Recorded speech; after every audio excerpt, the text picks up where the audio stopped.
Hi, it's me again with Corel Tips and Tricks. Pretty cool pattern. And it looks, without an outline, it looks totally different in how you look at it. Pretty easy to draw. There's just a couple things we need to think about. Take an ellipse and hit P. Control D and make a duplicate.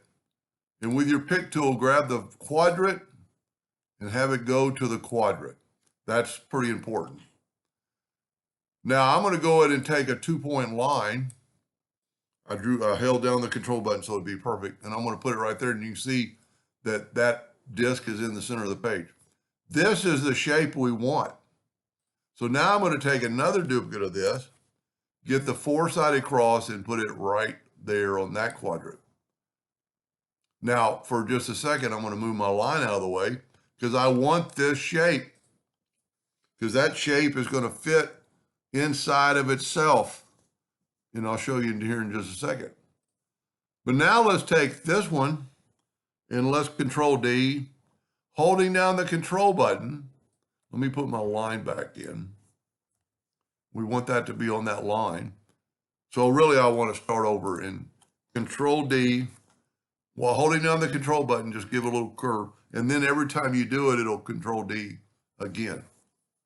Now the hardest part of this operation is deleting these lines. It's a little tedious, but if you zoom in and you hold down your Alt key, and I would suggest trying not to go all the way because I got lucky, and then go here and hold down the Alt key, and this will show you how good your hand-eye coordination is with your mouth. You really don't have to do every line. You could do every other line because I think we're just going to fill in every other line anyway. But this way we can kind of sit back and look at it and see which line we want to get rid of. Now I'm going to zoom in because I want every little line. So I'm going to get that line and that line because we want it to go to a peak. And I would keep zooming in so you won't delete a line you shouldn't have. This is the little tedious part. And I think we just about got it. One more line.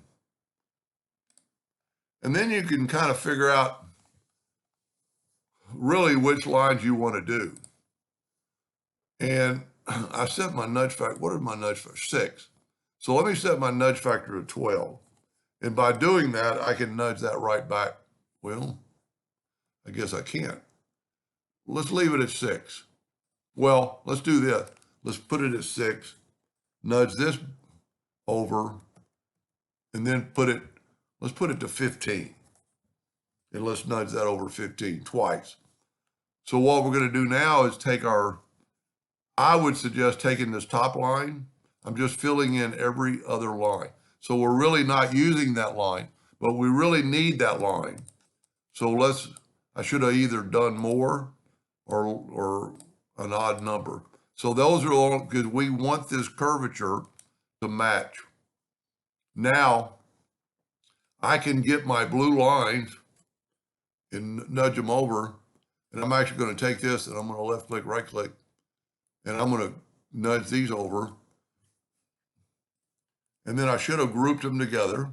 So because I'm not grabbing the whole thing, I can Control G to group it, Control D to duplicate it, and use the 2-sided arrow and put it like that. So that's our design. Now I'm going to go ahead and group this together, Control G, Control D, holding down the control button and mirror it like that. Now control or hit the plus key, probably the best way, rotate this one 90 degrees and get this center node and have it snap to right there. And then I can Control D. See, that's why I don't like Control D. Control D, hold down the control button. There's our design. Now, we want this black line there for right now. So I'm going to Control G to group it. Boy, it's huge. I'm going to make it 10 inches with my ratio locked so everything will be the same. Now I'm going to take my nudge factor and make it 10 inches. And I can go and look how they match up. Let's just do, 4 is plenty. Now let's group these together, Control G, Control D, and grab that point node and have it snap to right there. And you know what, it might be better, I got lucky. You might be better to grab, somewhere else where you can kind of have it snap, well, maybe right there. Either way you do it, but I would look to make sure you did it right. See, we're not there. So we need to figure out, you know what, this node right here should snap right to that node. There we go.